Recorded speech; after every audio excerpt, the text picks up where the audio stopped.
Have you ever wondered how judges determine child custody in the state of New Jersey? Today, I will educate you and walk you through this process.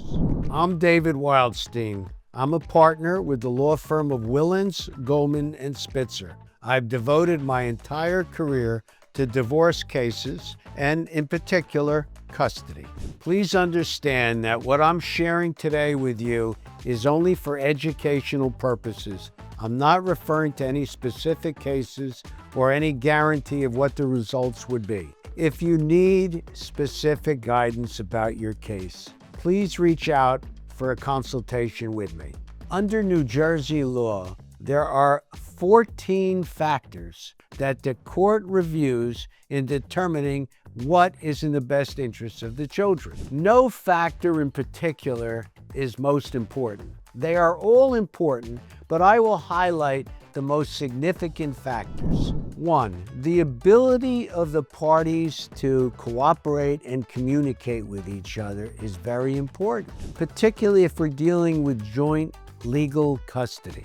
That means that the parties are sharing major decisions affecting the children's health, education, and welfare. The court gives weight to whether there was domestic violence during the marriage.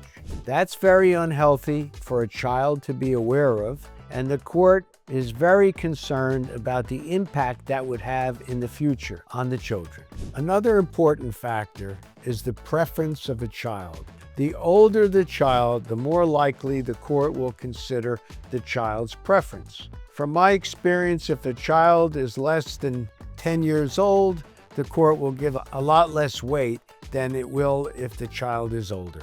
The court will also consider what the child told a custody expert, assuming there is a psychologist or forensic expert who's involved in the case. The judge has an obligation to interview a child if the child is of an age that will have value to the court.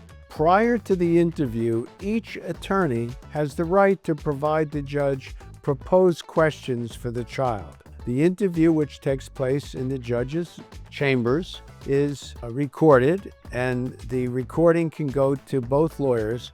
Often, the judge advises counsel that it should not be circulated to the parties, since one of the parties may share it with the child or children, which could create issues. Another factor is the history of the relationship between each parent and the child over the years. The history is very important. And as a practical matter, anytime I have a custody case, what I do is insist on my client giving me a history from the birth of the child until the time that we're now proceeding with the divorce. And there's a great deal of information and insight that I get from that presentation. The ages of the children is very important, and the number of children that are involved.